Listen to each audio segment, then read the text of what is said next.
Good morning friends, to the point में आप सभी का स्वागत है।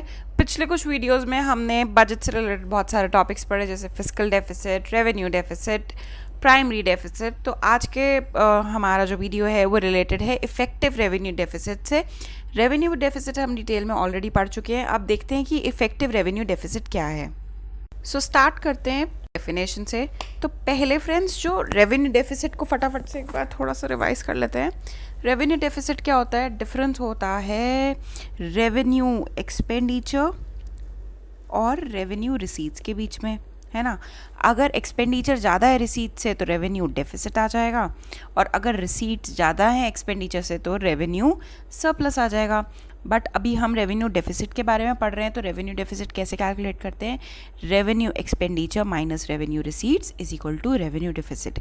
अब ये इफेक्टिव वर्ड जो आगे जुड़ गया है, इसको हम थोड़ा सा अब देखते हैं। Effective revenue deficit is the difference between revenue deficit and grants for capital creation of assets. In other words, effective revenue deficit excludes those revenue expenditures which were done in the form of grants for creation of capital assets. देखिए friends, revenue deficit के क्या दो parts थे? एक revenue expenditure था और revenue receipts था।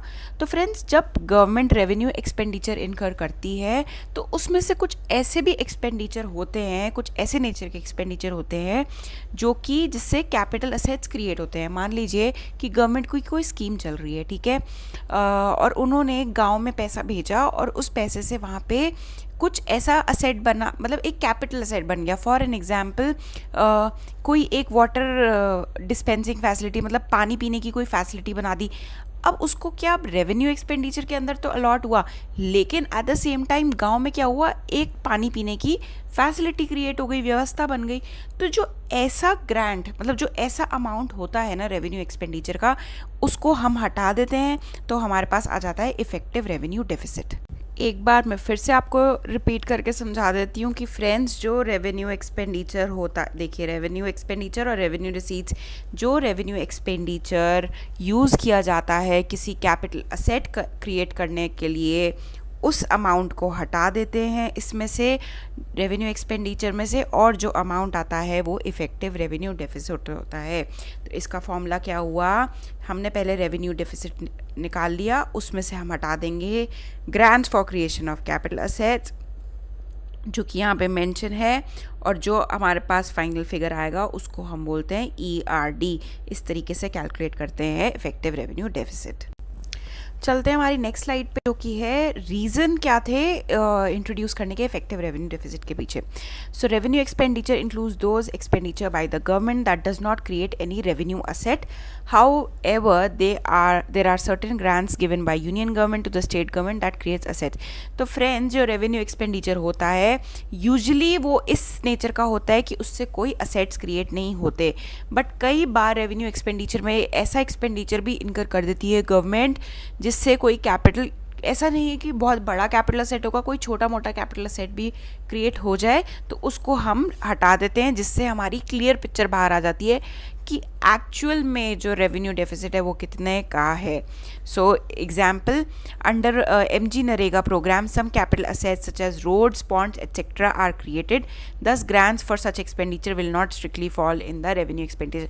देखिए फ्रेंड्स, मान लीजिए ये नरेगा स्कीम चल रही है, अब वहाँ पे बहुत सारे लेबर काम कर रही है। अब लेबर के लिए वहाँ पे कोई पानी पीने की व्यवस्था गवर्नमेंट ने क्रिएट कर दी, और वो हमेशा परमानेंट रहेगी। जब स्कीम पूरी भी हो जाएगी तब भी गाँव वाले जाके वो पानी, ऐसा तो है नहीं वो उठा के ले जाएंगे उस चीज़ को, वो वहीं पे ही रहेगी। तो क्या हुआ, इससे परमानेंट एसेट क्रिएट हो गया। तो ऐसा जो कोई खर्चा होता है रेवेन्यू एक्सपेंडिचर में से जिससे कोई एसेट क्रिएट कर दे, उसको हटा देते हैं, और इससे फ़ायदा क्या होता है कि हमें एक्चुअल रेवेन्यू डेफिसिट बाहर निकल के आता है, क्लियर पिक्चर अमाउंट उसका, कि एक्चुअली सिर्फ जो रेवेन्यू डेफिसिट है वो कितना है। और फ्रेंड्स, एक बहुत ज़रूरी बात यह है कि जो इफेक्टिव रेवेन्यू डेफिसिट है ये हमारे बजट का पार्ट बना था 2011-12 से। उससे पहले ये कैलकुलेट नहीं होता था, इससे पहले दूसरे फिगर्स ही कैलकुलेट होते थे, लेकिन 2011 से स्टार्ट किया कि अब से ये फिगर भी कैलकुलेट किया जाएगा। तो एक बार हम देख लेते हैं कि जो हमारा ERD है ये क्या परसेंटेज रखता है GDP का। तो आप देखेंगे कि मैंने आपको कहा 2011-12 में स्टार्ट हुआ, तो ये यहाँ से, तो लास्ट अगर आप देखें तो ये पहले तो ये कम था, परसेंटेज ऑफ जीडीपी, पहले ये आप मान लीजिए तकरीबन 3%, फिर ये घटा और 2% और इनफैक्ट उससे भी कम हुआ, 1% तक भी पहुंचा।